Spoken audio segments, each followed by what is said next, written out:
Everybody asking how we doing, say we good. Don't need no one to tell me how to live just like they would. It ain't their business, but they in it, I don't know why. Revolved around my life after I found another.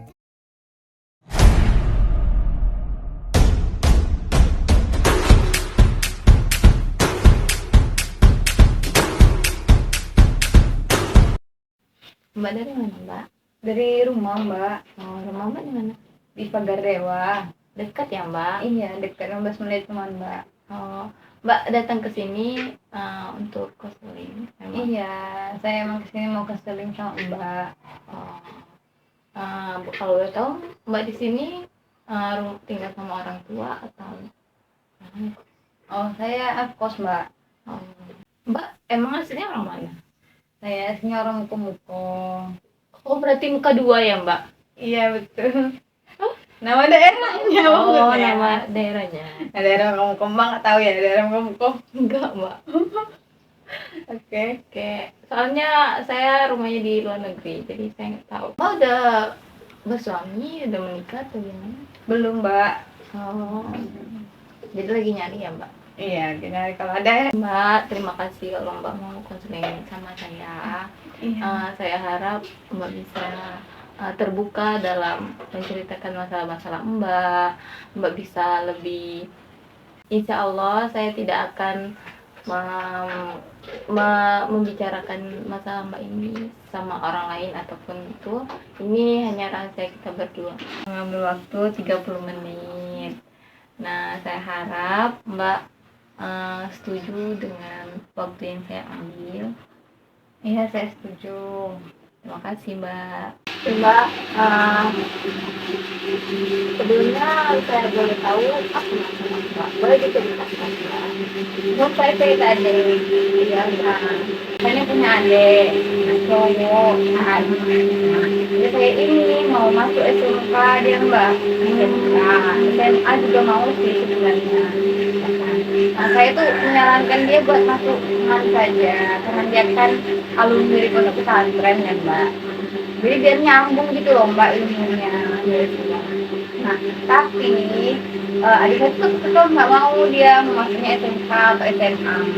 Nah, kan tahu ya pergaulan sekarang kan anak remaja kan udah nggak kayak dulu gitu ya, Mbak, ya udah lebih liar kayak gitu kan. Saya tuh khawatir aja sama dia tuh kan, karena pergaulannya itu kemana-mana. Nah, kalau misalnya dia masuk emas, ya emang nggak menjamin juga sih pergaulannya juga kan, tapi setidaknya dia belajar agamanya lebih banyak kayak daripada dia sama SMA. Nah, cuman itu udah susah, sudah saya hidup dia kan masih eman, sudah orang tua saya juga sudah hidup, tapi dia masih tak mau masuk SMK. Menurut Mbak tuh halnya gimana, Mbak? Oh, Mbaknya dia Mbak ini kalau boleh tahu dia saudara. Saya dua saudara, Mbak. Jadi itu ada yang Mbak yang terakhir ya? Iya, ada yang terakhir cowok. Kalau saya boleh tanya, Mbak, ada Mbak kalau SMP-nya dulu di mana? Atau TPS atau gimana? Adik saya dulu di pondok pesantren, Mbak. Itulah Mbak mau masuki ada Mbak tuh keman. Iya, betul. Ada Mbak tuh gimana pas dia di pondok sama di rumah itu, maksudnya tuh apa pertemanannya lingkungannya itu gimana? Atau pulang dari pondok kan dia itu di rumah aja atau dia itu main atau kemana? Adik saya tuh kalau di pondok tuh ya kayak biasa, Mbak, nggak ada dia apa, pokoknya nakal juga nakal ya biasa gitu ya, nggak terlalu fatal kayak gitu. Nah, cuman kalau di rumah ini, Mbak, dia tuh main terus kan, Mbak, main terus pagi sekarang dia udah bisa pakai motor tuh, Mbak, udah kemana-mana mainnya kan. Nah, jadi tuh Kenapa Mbak ketawa? lucu Mbak. Nah, jadi saya tuh karena sekarang dia sudah bisa pakai motor kan, jadi sekarang namanya jauh-jauh gitu, sering main lah pada di rumahnya kayak gitu. Mbak pernah pantau ketika adik Mbak main di luar atau ketika dia sedang balik pondok, atau Mbak sering memantau dia atau sering gimana, Mbak? Enggak, saya enggak mantau-mantau gitu ya. Saya lihatnya pas di rumah aja. Pas dia main terus saya enggak lihat karena ya saya juga punya kesibukan ya di luar ya. Jadi saya kalau dia main saya enggak pantau, saya enggak ikutin, saya enggak lihat gitu enggak. Cuma saya tahu sih beberapa teman-teman dia gitu.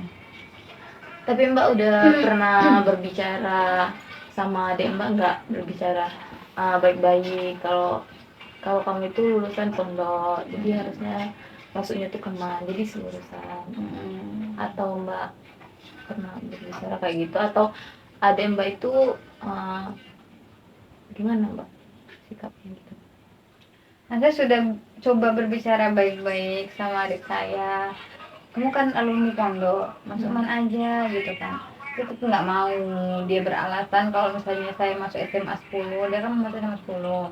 Dia tuh ada silatnya gitu, dia kan ikut silat tuh di pondok kemarin, jadi dia pengen kayak lanjut kayak gitu kan. Jadi dia maunya di SMA 10 kayak gitu.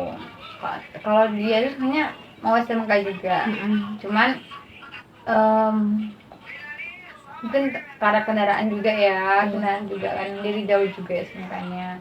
Jadi dia mau di SMA 10, tetap mau di situ, tetap responnya dia tetap udah Iya. masuk man.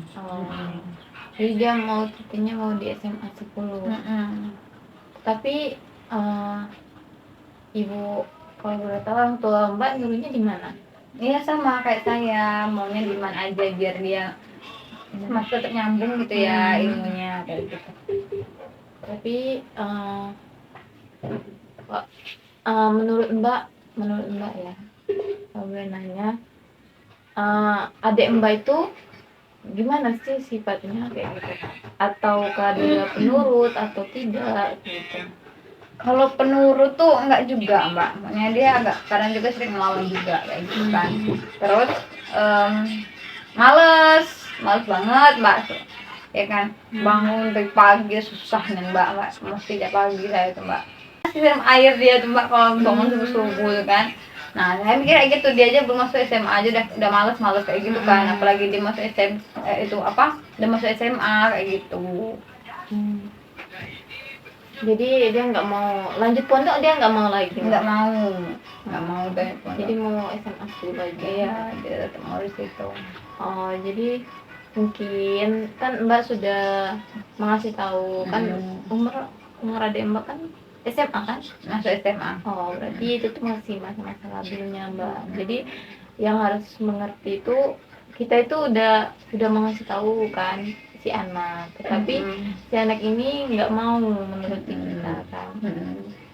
Sebaiknya mungkin kita boleh memasukkan dia apa yang dia inginkan, tetapi kita melihat dulu dia di sana gimana perubahannya.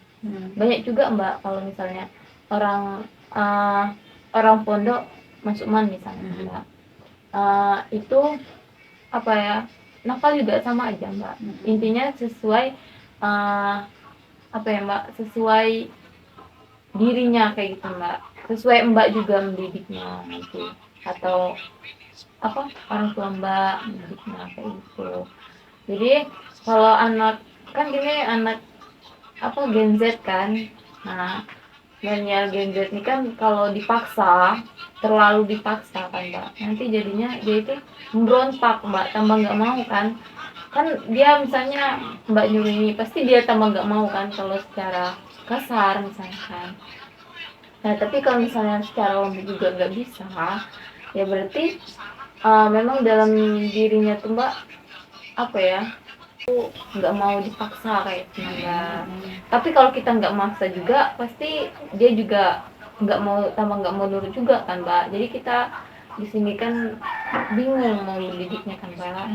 Jadi menurut saya lihat aja perilakunya selama dia belum masuk SMA tuh, lihat aja perilakunya Mbak. Jadi kalau misalnya perilakunya belum bisa berubah atau belum memungkinkan dia untuk masuk SMA, ya Mbak kompromi sama adik Mbak tuh. Kalau misalnya sikap kamu itu belum bisa berubah ataupun kayak gini terus kayak gitu Mbak, kamu nggak bisa memilih antara SMA atau kamu mau SMA 10. Kamu harus menuruti yang harus menuruti orang tua kayak gitu Mbak. Jadi itu ini nih tinggal berkomunikasi dengan yang baik aja Mbak kepada si anak. Mungkin si anak juga mempunyai psikis yang mungkin mempunyai jiwa-jiwa pemalu mungkin ya. Kalau saya boleh tahu Mbak, adik Mbak itu orangnya introvert apa extrovert? Nggak tahu Mbak, dia tuh kurang berbaur gitu Mbak, lebih suka diem sendiri kayak gitu loh. Oh, berarti introvert ya? Iya, Mbak? introvert. Berarti jarang tuh cerita-cerita sharing sama Mbak gitu. Jarang Mbak, jarang banget. Jadi Mbak di situ bingungnya ya. Iya, tapi kalau ngobrol-ngobrol sih pernah kayak gitu kan, ngobrol tentang sekolah gitu pernah. Cuma kalau sharing lebih mendalam gitu ya jarang sih kayak gitu. Ada. Emang introvert kayak gitu ya Mbak. Mungkin dia dulu mempunyai masa lalu atau kalau boleh tahu lagi Mbak, adik Mbak itu introvert tuh semenjak ia di pondok atau memang dari dulu banget introvert atau gimana? Iya, emang dari dulu banget Mbak. Introvert kayak gitu. Introvert emang bawaan lahir kayaknya. Oh, introvert ya. Jadi sekarang tuh ya Mbak tuh lihat itunya aja lingkungannya, lihat perilakunya sama ia di rumah. Kan itu kan bisa mempertimbangkan Mbak. Kalau misalnya ia nurut, kenapa Mbak nggak boleh masuk ia di SMA? Kayak gitu nah. Kalau nurut tapi Mbak ya. Iya, Pak nurut. tapi kalau misalnya nggak nurut, ya Mbak berkomunikasi dengan baik lagi kepada dia. Mungkin berkomunikasinya lebih apa Mbak? Lebih menanyakan yang apakah kamu itu kalau kamu mau masuk SMA kamu itu harus nurut kayak gitu Mbak. Kalau misalnya kamu nggak nurut ya kamu harus mengikuti ibu, kata ibu kan SMA kan Mbak gitu. Itu sih Mbak kayaknya. Soalnya orang introvert itu emang susah Mbak kalau kita itu mau berbicara sama dia kayak gitu. Nah pasti kalau kita berbicara sama dia itu apalagi kalau kita keras kan Mbak, pasti ya itu marah-marah kayak gitu kan. Dia pernah nggak Mbak kayak gitu? Ini marah-marah. Emang dia tuh orangnya ngegas Mbak kalau ngomong Mbak. Ngomongin biasa gitu kan. Pun dia introvert. Oh ya introvert tuh Mbak, dia kalau ngomong ngegas Mbak. Kayak gitu sih, saya jengkel. Nggak tahu, mungkin karena itu pergaulan dari teman-temannya ya Mbak ya. Iya Karena Mbak, dia main kan gitu kan. kan bisa juga Mbak. Kan sekarang tuh lingkungan tuh bisa mempengaruhi kita Mbak. Iya betul. Soalnya, betul. Lingkungan apalagi kalau zaman sekarang kan Mbak banyaknya judi online atau judi online. game-games kayak Iya. gitu kan Mbak. Itu kan bisa mempengaruhi pembelajarannya, bisa mempengaruhi juga lingkungan. Itu kan pasti dampaknya ke negatif Mbak. Tapi sebenarnya sih sesuai orangnya lagi Mbak. Sesuai orangnya bisa menyesuaikan enggak kayak gitu Mbak. Kan Mas di zaman sekarang nih Mbak, kalau anak-anak usia itu kan masih labil-labilnya. Jadi kita tuh masih ikut dalam serta mendidiknya tuh Mbak. Iya. Kayak tahu kan Mbak. Terus kan ngegas gitu kan. Nah, jadi itu mungkin saya pikir itu dia teman-temannya gitu ya. Nah, saya pikir dia tuh orangnya mudah ikut arus gitu loh Mbak. Jadi itu udah salah satu kekhawatiran saya ketika saya nanti masukkan dia ke SMA kayak gitu. Dia mudah ikut arus gitu kan Mbak, ikut teman-temannya kayak gitu. Jadi adik Mbak tuh mudah mengikuti arus kayak gitu. Iya. Mbak kalau boleh tahu adik Mbak tuh mengikuti arus kayak gitu tuh mulai dari SMP atau melonjak mau SMA ini atau dari kecil kayak gitu nah. Jadi saya tuh Mbak mulai ikut arus ini ya kalau yang saya rasakan itu ketika dia kelas 3 ketika SMP ini sama mau masuk ke SMA. Jadi tuh kayak mulai ikut arus gitu ya gitu. Misalnya kayak gimana Mbak kalau boleh tahu? Misalnya nih kawan kesini gitu kan, dulu tuh nggak sering pergi-pergi kayak gitu kan. Nah, sekarang teman-teman sering pergi-pergi, ikut pergi-pergi juga kayak gitu. Oh jadi Kayak sering ikut temennya gitu loh. Mungkin itu juga lingkungan mbak. Iya. Banyaknya juga kan sekarang tuh banyak kawan tuh yang membawa kita ke hal yang negatif. Betul, Jarang Mbak. sekali mbak sekarang, zaman sekarang itu anak milenial Gen Z tuh membawa kita ke hal yang positif kayak gitu Iya, mbak. jarang banget ya, Mbak, Jadi ya. mungkin itu tuh pertemanannya mbak. Mungkin temannya tuh yang mengasih tahu dia yang kau harus ikut. Jadinya tuh kalau tidak ikut tuh pasti diancam kayak gitu mbak. Ih nggak ikut kayak gitu. Nah banyak juga mbak hal-hal kayak gitu mbak di zaman sekarang tuh kan.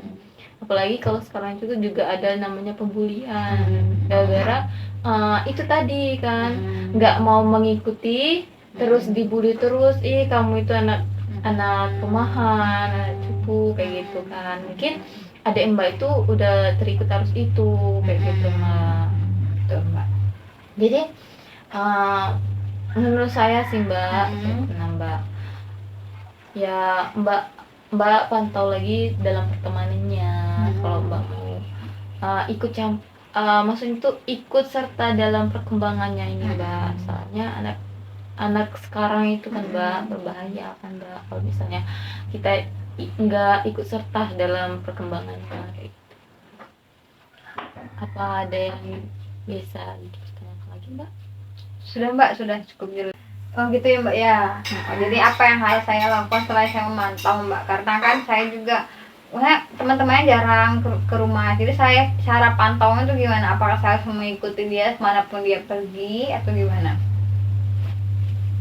Mbak kalau boleh tahu aktivitas mbak apa? Oh saya ini Mbak, saya mengajar les privat juga, mengajar di lembaga-lembaga ngaji seperti itu. Nah jadi walaupun waktunya fleksibel kan, tapi lumayan nambah setiap hari itu kayak gitu kan. Mungkin mbak bisa memantaunya tuh dari handphonenya kayak gitu. Mbak pinjam handphonenya. Apakah pernah mbak pinjam handphonenya untuk mbak periksa atau gimana kayak gitu mbak? Wah nggak pernah Mbak, nggak pernah saya.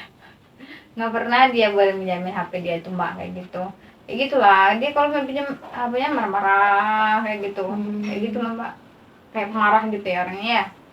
Mungkin orang introvert tuh memang kayak gitu mbak. Mungkin Pemarah orang introvert ya. Gimana sih, enggak juga sih mbak. Mungkin dia tuh dia kan introvert kan mbak, nggak mau cerita sama siapa-siapa. Mungkin dia itu mempunyai masalah dalam dirinya, tapi dia tuh nggak bisa meluapkannya, nggak bisa mencerita karena dia introvert kan mbak. Dia nggak bisa menceritakan masalahnya. Jadi dia itu meluapkannya ketika ada orang yang marah sama dia. Pasti dia balik untuk marah kayak gitu mbak. Itu kan beda sama kita orang yang misalnya ekstrovert yang suka cerita, ceria kayak gitu mbak. Suka sharing-sharing kayak gitu mbak. Itu kan melepas bebannya dia itu pasti udah ada pasti itu kan. Nah kalau orang introvert itu kan mbak susah dalam menceritakan aja susah, apalagi apa ya mbak namanya tuh sharing-sharing kan mbak itu. Jadi ya kita tuh nggak bisa merubah sifat seseorang itu kan. Sifat seseorang itu berubah kan dirinya sendiri kayak gitu. Mungkin SMA nanti ia bisa menjadi extrovert karena pergaulannya juga mbak. Karena pergaulan juga bisa apa ya mbak, bisa membawa kita dari introvert ke extrovert kayak gitu mbak. Kayak misalnya public speakingnya kayak gitu. Mungkin dia introvert mungkin dia sekarang introvert kayak gitu kan mbak. Itu mungkin lingkungannya juga introvert juga gitu mbak. Jadi menurut mbak, mbak itu sudah mengasih tahu, sudah berkomunikasi atau sudah sudah puas dalam menasihatinya belum? Sudah. Oh sudah. Orang tua mbak gimana tanggapannya? Kalau orang tua mbak? Iya sudah coba menasihat juga. Tapi nggak ada. Iya, responnya tetap sama. Tapi introvert ya mbak. Jadi ya mbak itulah harus memaklumi karena ya Mbak juga nggak bisa merubah seseorang kan Mbak, gitu. Nah kan seseorang berubah juga kan mempunyai proses kan Mbak. Jadi ya mungkin Mbak kini lebih ke berkomunikasi dengan baik lagi sama sama adik Mbak. Dan mungkin kalau misalnya adik Mbak mau SMA benar, Mbak tengok dulu, Mbak lihat dari sekarang dia kan belum masuk kan SMA sekarang kan. Nah Mbak lihat dia di rumah gimana perilakunya, ataukah sama kayak gitu. Nah ataukah dari pondok ke rumah itu lebih parah kayak gitu kan Mbak. Itu bisa menjadi pertimbangan untuk sama orang tua. Dan baik, terima kasih ya Mbak atas banyak sarannya kepada saya. Saya akan coba lakukan apa yang seperti yang Mbak sarankan kepada saya. Apakah Mbak sudah puas? Ya sudah Mbak, terima kasih banyak. Alhamdulillah Mbak. Kalau misalnya semoga Mbak itu bisa melihat perkembangan adik Mbak. Semoga adik Mbak bisa berubah dengan adanya Mbak dan orang tua Mbak. Oke, Mbak. Dan semoga adik Mbak bisa memilih SMA yang ia mau dan itu menurut Mbak juga setuju. Gitu Mbak. Jadi saya sebagai konselor di sini saya minta maaf Mbak apabila saya ada salah kata, salah penyampaian. Saya minta maaf Mbak. Iya. Oke. Terima kasih Mbak ya. Saya juga minta maaf jika ada salah kata dan salah perilaku. Oke Mbak. Ya. Baik. Mbak. Oke Mbak. Salam. Everybody asking how we doing, say we good. Don't need no one to tell me how to live just